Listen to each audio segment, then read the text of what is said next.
Hello, नमस्कार। आप सबका स्वागत है आपकी अपनी दक्षता टीचिंग अकेडमी में। आज मैंने लिया है, क्योंकि हमारा अभी एचटेट 2022 बस आने ही वाला है, बच कुछ समय बाकी है। इसके लिए मैंने स्ट्रैटेजी बनाई है कि पहले हमें अपने प्रीवियस ईयर पेपर्स को अच्छे से तैयारी कर लेनी चाहिए, क्योंकि अगर आप देखोगे तो प्रीवियस ईयर पेपर में से भी काफी बार क्वेश्चंस पूछे जाते हैं। तो आज मैंने 2022 के सीईटी को ध्यान में रखते हुए 2020 में जो हमारा सीटेट हुआ था उसके मैथ्स के पेपर को मैंने यहाँ पे सॉल्व किया है, ठीक है, विद एक्सप्लेनेशन। तो आइए वीडियो स्टार्ट करते हैं। हम क्वेश्चन नंबर 1 देखते हैं। क्वेश्चन नंबर 1 क्या है? On increasing the length of each side of A square. आपको अच्छे से पता है कि स्क्वायर क्या होता है। स्क्वायर कल मैंने एक टॉपिक आपको बताया था, क्वाड्रिलेटरल। स्क्वायर एक टाइप का क्वाड्रिलेटरल है। क्यों? क्योंकि इसके 4 साइड्स होते हैं, 1, 2, 3 और 4 साइड। स्क्वायर की एक बहुत अच्छी प्रॉपर्टी होती है कि उसकी सारी साइड इक्वल होती है। अगर ये 5 सेंटीमीटर है तो ये भी 5 सेंटीमीटर होगी, ये भी वही 5 सेंटीमीटर होगी और ये भी 5 सेंटीमीटर होगी। और एक है फिगर रेक्टेंगल, वो भी क्वाड्रिलेटरल है, उसमें अलग प्रॉपर्टी होती है, उसकी ऑपोजिट साइड्स इक्वल होती है। तो क्वेश्चन में बोला है on increasing the length of each side of A square by 20%, the percent increase in its area. ठीक है, अब मैं आपको, क्योंकि ये परसेंटेज का क्वेश्चन है, देखो मैथ्स में ना काफी बार क्या होता है, 2 टॉपिक को कंबाइन करके भी क्वेश्चन पूछे जाते हैं। अब अगर यहाँ पे आप देखोगे तो यहाँ पे क्या किया है, क्वाड्रिलेटरल को और साथ में परसेंटेज टॉपिक को कंबाइन करके क्वेश्चन बना दिया। क्वाड्रिलेटरल में बोला है कि एक स्क्वायर है जिसकी ये साइड है, हमें एरिया निकालना है, और हमें जो वैल्यू, जो लेंथ होती है वो हमें किस में दी है, परसेंटेज में दी है कि इतने परसेंट इंक्रीज हो गया, इतने परसेंट डिक्रीज हो गई है। हमें एरिया निकालना है, वो इंक्रीज या डिक्रीज हुआ है। क्लियर? तो इस तरह के क्वेश्चन मैथ से बहुत बार पूछे जाते हैं, जिसमें 2 टॉपिक को क्लब या कंबाइन करके पूछा जाता है। ठीक है, तो अगर हम ध्यान दें, इसको हम परसेंटेज के मेथड से करें तो हमें अच्छे से पता है कि परसेंटेज मतलब क्या होता है। अगर किसी चीज का हम परसेंट निकालते हैं तो वो 100% होता है। तो यहाँ पे अगर साइड है ना स्क्वायर की, ए साइड है, तो ये साइड क्या है, 100% है। ये भी साइड क्या है, 100% है। 100% किसकी है? ओरिजिनल स्क्वायर की 100% है। अब उसके बाद क्या हुआ है, इसमें बोला है कि साइड इंक्रीज हुई है 20%। ठीक है, अब ऑब्वियसली बात है 20% बढ़ी है तो स्क्वायर का साइज भी बढ़ जाएगा, हमारे स्क्वायर का साइज भी बढ़ गया। अब ये 100% है, जब 120% इसकी लेंथ बढ़ गई है तो ये 120% हो जाएगा। ये सारे साइड क्या हो जाएंगे, 120%, सभी बढ़ जाएंगे। ठीक है, अब हमें एरिया पता है। एरिया ऑफ स्क्वायर क्या होता है, साइड, या हम बोल सकते हैं ए स्क्वायर, या हम बोल सकते हैं साइड के स्क्वायर। ऑब्वियसली बात, अगर आप देखोगे एरिया और साइड दोनों क्या है, डायरेक्टली प्रोपोर्शनल है, कि अगर एरिया बढ़ेगा तो स्क्वायर भी बढ़ेगा, बट उसका 4 गुना बढ़ेगा। ठीक है, एरिया घटेगा तो स्क्वायर भी घटेगा, दोनों डायरेक्टली प्रोपोर्शनल है। क्लियर? तो अभी हम क्या करते हैं, इसका एरिया निकाल लेते हैं, पहले वाले स्क्वायर का। अगर हम इसका एरिया निकालेंगे तो एरिया क्या हो जाएगा, फर्स्ट स्क्वायर का 100 इंटू 100, यानी 10,000 हमारा एरिया निकल गया। क्लियर? अभी जो एरिया बढ़ा है उसका हम निकाल लेते हैं, यानी एरिया 2 कर देते हैं, 120 इंटू 120। क्लियर? तो ये क्या हो जाएगा, 12 12 जा 144 और 00। यानी अगर आप देखोगे पहले इतना एरिया था और वो कितना बढ़ गया, इतना एरिया बढ़ गया है। कितना बढ़ गया है वो हम निकाल लेते हैं माइनस करके, यानी कितना बढ़ गया, 4400, इतना एरिया बढ़ गया है। क्लियर? अब हमें फिगर किसमें पूछा है, परसेंटेज में पूछा है, तो हमें क्या करना पड़ेगा, इसका परसेंटेज निकालना पड़ेगा। तो दिस अपॉन, हमेशा परसेंटेज कैसे निकालते हैं, जो वैल्यू है अपॉन टोटल। टोटल यानी पहले कितना था, 10,000 इंटू 100। ये 2 0 कट गए, ये 2 0 कट गए, ये 2 0 कट गए, ये 2 0 कट गए। क्या बचा आंसर, 44%। यानी अगर परसेंटेज पूछा है तो आपका 44% है। अगर नंबर्स में पूछा है तो 4400 जो भी यूनिट होगी उतना एरिया हमारा बढ़ गया है। क्लियर? यानी ऑप्शन ए इसका राइट आंसर है। आई होप आपको अच्छे से समझ में आ गया है। अब हम क्वेश्चन नंबर 2 देखते हैं। नंबर 2 क्या है? The HCF of a polynomials. Polynomials ये बहुत इंपॉर्टेंट टॉपिक कल मैंने आपसे डिस्कस किया था। हमें क्वेश्चन दिया हुआ है 20x² माइनस 9x प्लस 1, एक ये दिया हुआ है, और सेकेंड नंबर हमें क्या दिया हुआ है 5x² माइनस 6x प्लस 1। हमें इन दोनों का क्या निकालना है? HCF निकालना है। HCF का फुल फॉर्म क्या? Highest common factor. Highest common factor हमें इसका निकालना है। ठीक है, तो अब ये क्योंकि नंबर्स में नहीं है, नंबर्स में होता तो हम उसका फैक्टराइज करते हैं और उसको सॉल्व कर देते हैं। क्योंकि ये क्या है, पोलिनोमियल्स में है, तो हमें इसको सॉल्व करना पड़ेगा, इसको सॉल्व करना पड़ेगा, और दोनों में जो कॉमन टर्म आएगी ना वो हमारा HCF होगा। मैं आपको एक एग्जांपल के थ्रू समझाती हूँ कि HCF कैसे निकाला जाता है। जिनको नहीं आता, देखो अगर मेरे पास एक 12 नंबर है और एक मेरे पास है 16, मुझे इन दोनों का क्या निकालना है? HCF निकालना है। ठीक है, तो मैं क्या करूंगी? 12 को फैक्टराइज करूंगी। 2 6 12, 2 3 और 3 1। ठीक है, यानी 12 को मैंने कैसे फैक्टराइज किया? 2 इंटू 2 इंटू 3। वैसे हम 16 को कर लेते हैं। 16 क्या है? 4 4 16। ठीक है, और 4 को हम लिख सकते हैं ना 2 इंटू 2 इंटू 2 इंटू 2। क्लियर? तो मैं इसको एरेज कर देती हूं। तो ये मैंने किया फैक्टराइज 12 को, और ये मैंने फैक्टराइज किया 16 को।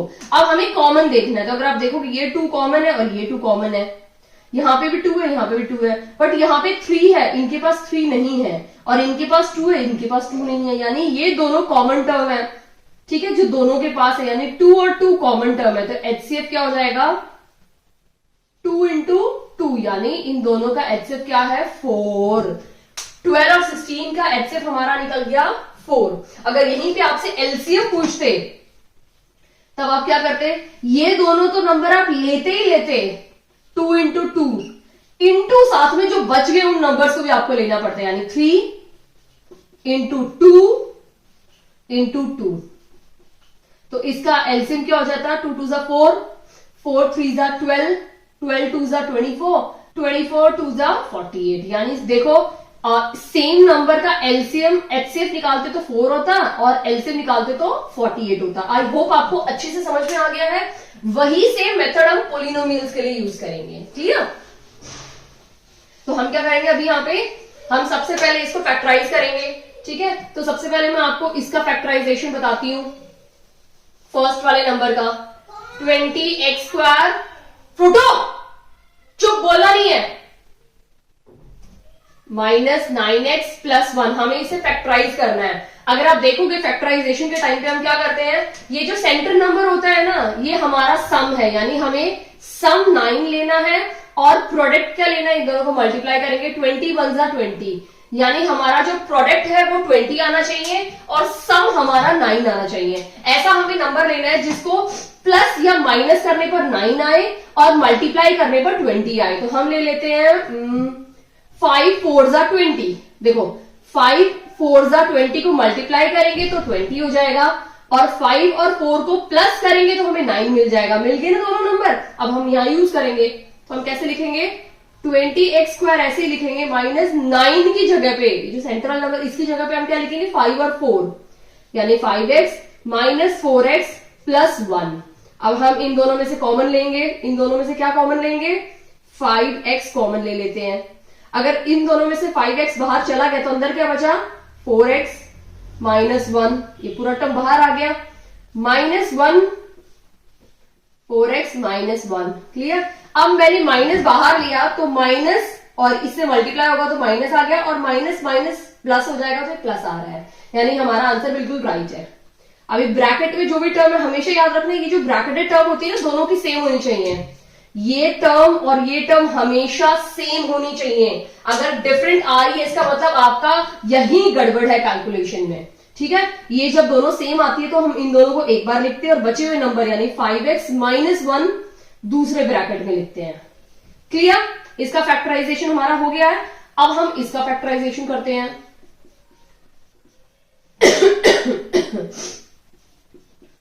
+1। अभी मैंने क्या बताया था, हमें सम क्या देखना है, 6 देखना है। ठीक है, तो सम क्या होना चाहिए, 6, या हम बोल सकते हैं -6। यहाँ पे -9 भी ले सकते हैं क्योंकि मैंने दोनों में माइनस लिया है। ठीक है, और प्रोडक्ट क्या होना चाहिए आपका, 5 1 5। क्लियर। और अगर आप इसको नहीं देखना चाहते तो इसको ध्यान मत दीजिए, आप अपने नंबर्स को प्लस माइनस के ध्यान में ले लीजिए। ठीक है, तो अभी हम क्या करेंगे, ऐसा कोई नंबर देखेंगे, यानी देखो 5 + 1 6 हो गया, और 5 1 5 हो गया, मिल गया ना हमें दोनों नंबर। अभी हम यहां लिख देते हैं, यानी 5x² ऐसे ही लिखेंगे, माइनस ये जो -6 है इसको हम कैसे लिखेंगे, -5x - x। देखो माइनस माइनस प्लस हो गया, यानी दोनों को मैंने प्लस भी किया, और बड़ा नंबर 5 है उसका साइन माइनस है तो यहाँ माइनस भी है, यानी मेरा राइट है। ठीक है, +1। क्लियर।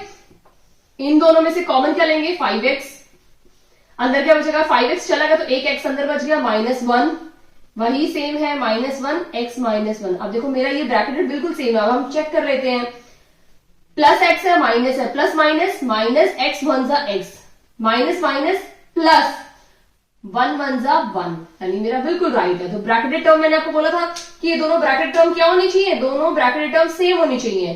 सेम होगी तो हम क्या करेंगे, एक बार लिखेंगे उसको। तो x -1 तो हम एक बार लिख लेते हैं। क्या बचा हमारे पास, 5x - 1। अभी देखो यहां पे ये मिल गया और यहां पे ये मिल गया, दोनों में क्या कॉमन है, 5x - 1 दोनों में कॉमन है, यानी इसका जो HCF होगा वो हमारा क्या है, 5x - 1, यानी हमारा कौन सा ऑप्शन राइट है, ऑप्शन बी हमारा राइट आंसर है। क्लियर, अच्छे समझ में आया कि HCF कैसे निकालते हैं और LCM कैसे निकालते हैं। ठीक है, आई होप आपको अच्छे से क्लियर है। अब हम नेक्स्ट क्वेश्चन देखते हैं, क्वेश्चन नंबर 3। एक ट्रायंगल दिया हुआ है हमें ABC, हमें नहीं पता कौन सा ट्रायंगल है वो। ठीक है, तो ABC एक ट्रायंगल दिया हुआ है जिसमें दिया हुआ है AB AC के इक्वल है, ये दोनों इक्वल है, इसका मतलब ये कौन सा ट्रायंगल है, आइसोसेलेस ट्रायंगल है जिसके दो साइड्स इक्वल है। क्लियर। इसकी एक और प्रॉपर्टी होती है, अगर ये दोनों साइड इक्वल है तो इनके ऑपोजिट एंगल्स भी इक्वल होते हैं। ठीक, यानी एंगल बी और एंगल सी क्या है, दोनों इक्वल है अकॉर्डिंग टू दिस प्रॉपर्टी। ठीक है, angle B is double of angle A, यानी एंगल बी जो है ना वो डबल है एंगल ए के। अगर एंगल ए 60 डिग्री है तो ये 120 डिग्री हो जाएगी। क्लियर। अब क्वेश्चन में क्या बोला है, find the value of angle C, हमें एंगल सी की वैल्यू निकालनी है। क्लियर। अगर आप क्वेश्चन में देखोगे ध्यान से, मैं इसको इरेज कर देती हूँ, अच्छे से बना देती हूँ, वो तो सिर्फ समझाने के लिए था। अगर आप ध्यान से इस फिगर को देखोगे, ए बी सी, क्लियर, ये दोनों इक्वल है। अगर हम इसको x लेते हैं तो ऑब्वियस आप ये ट्वाइस x बोला हुआ है, ये दो बार है क्वेश्चन के अकॉर्डिंग। और मैंने आपको प्रॉपर्टी बताई है कि ऑपोजिट साइड्स के ऑपोजिट एंगल्स भी इक्वल होते हैं, इक्वल होते हैं ना, यानी एंगल ए x है तो एंगल बी 2x हो गया, तो एंगल सी क्या हो जाएगा, ये भी 2x हो जाएगा, क्योंकि इसके ऑपोजिट एंगल और इसका ऑपोजिट एंगल दोनों इक्वल होते हैं। तो अगर b 2x है तो c भी क्या हो जाएगी, 2x हो जाएगी। क्लियर। अभी हमें क्या करना है, वैल्यू निकालनी है एंगल सी की। तो सम ऑफ एंगल्स, अगर आप देखोगे इस पूरे ट्रायंगल का जो सम है वो कितना है, 180 डिग्री है, यानी angle A plus angle B plus angle C क्या हो जाएगा, 180 डिग्री। एंगल ए क्या है, x है, b क्या है, 2x है, और c क्या है, 2x है, ये 180 डिग्री है।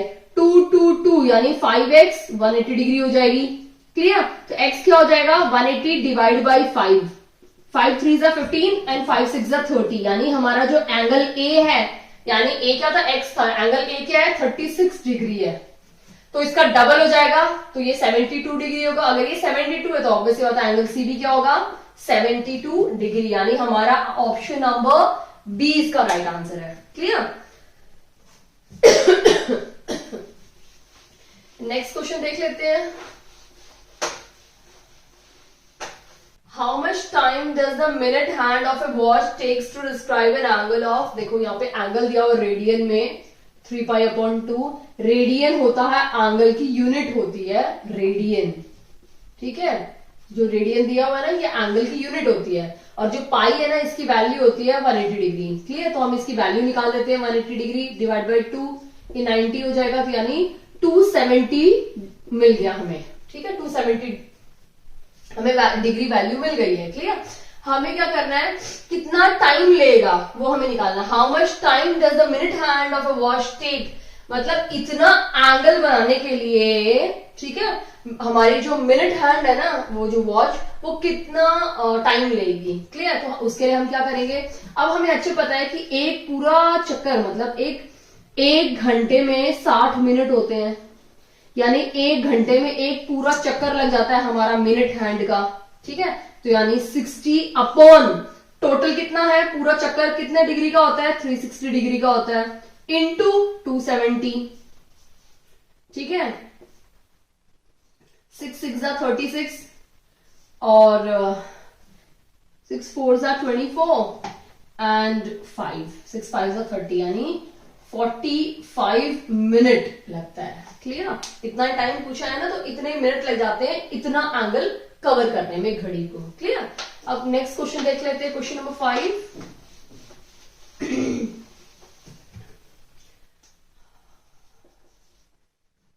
क्वेश्चन 5 दिया हुआ है, इफ हमें वैल्यू दी हुई है, ये बहुत इंपॉर्टेंट क्वेश्चन, अगर आप देखोगे तो एवरी ईयर ये क्वेश्चन पूछा जाता है, it's very important question, please आप इस क्वेश्चन को बिल्कुल मिस मत करके जाना। ठीक है,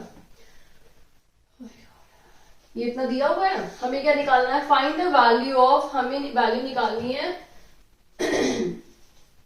x cube minus 1 upon x cube की हमें वैल्यू निकालनी है। क्लियर? अब हमें यहाँ क्यूब दिया हुआ है, तो हम क्या करेंगे, इसको क्यूब के फॉर्म में ले लेते हैं, यानी हम क्या करेंगे, दोनों साइड में क्या करेंगे, क्यूब कर देंगे। तो ये क्या हो जाएगा, 1 अपॉन एक्स क्यूब, और ये भी क्या हो जाएगा, क्यूब। क्लियर? अब इसको कैसे सॉल्व करेंगे आपको फॉर्मूले, एल्जेब्रा में ना कुछ सर्टेन फॉर्मूलेज होते हैं, तो जल्दी मैं आपके साथ एक बार डिस्कस करने वाली हूँ, तो वो फॉर्मूले आपको याद रखने हैं। a plus B whole square, a minus B whole square, a plus B whole cube वाले फॉर्मूले भी हैं, तो जल्दी मैं इस पर एक वीडियो बनाऊंगी, आपको समझाऊंगी उन फॉर्मूलेज को कैसे यूज करना है। क्लियर? अभी थोड़ा टाइम का थोड़ा अभी नहीं बता सकती क्योंकि थोड़ी तबीयत भी डाउन है, तो मैं इस क्वेश्चन में फोकस ज्यादा करती हूँ। ठीक है, तो इसको हम कैसे करेंगे, x cube minus 1 upon x cube, ठीक है, माइनस 3ab और ब्रैकेट में x माइनस 1 अपॉन एक्स।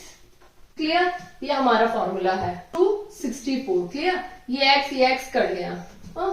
अभी हमारे पास क्या है, x cube minus 1 upon x minus 3, इसकी वैल्यू तो ऑलरेडी हमें दी हुई है ना 4, तो ये पूरा हमारा क्या हो जाएगा 4, यानी 3 इंटू 4 इज इक्वल टू 64। 3 4 12 और ये उससे चला जाएगा, तो ये क्या हो जाएगा, प्लस हो जाएगा, यानी x cube minus 1 upon x cube minus 64 plus 12 76। तो x cube minus 1 upon x cube की जो वैल्यू पूछी थी हमसे वो क्या है 76, यानी ऑप्शन बी इसका राइट आंसर है। ओके, वैसे मुझे 10 क्वेश्चंस लेने थे, बट बिकॉज मैं ज्यादा खड़ी नहीं हो पा रही हूँ, बहुत ज्यादा वीकनेस है, इसकी वजह से मैं सिर्फ 5 क्वेश्चन ही ले रही हूँ। ट्राई करूंगी जल्दी नेक्स्ट वीडियो थोड़ा रिकवर होकर जल्दी वीडियो आपके लिए पोस्ट करूं। तब तक के लिए थैंक यू सो मच। आप मेरी पुरानी वीडियो देखिए, आपको काफी हद तक हेल्प मिलेगी आपका एचटैट 2022 और सीटैट 2022 को क्लियर करने में। Thank you so much.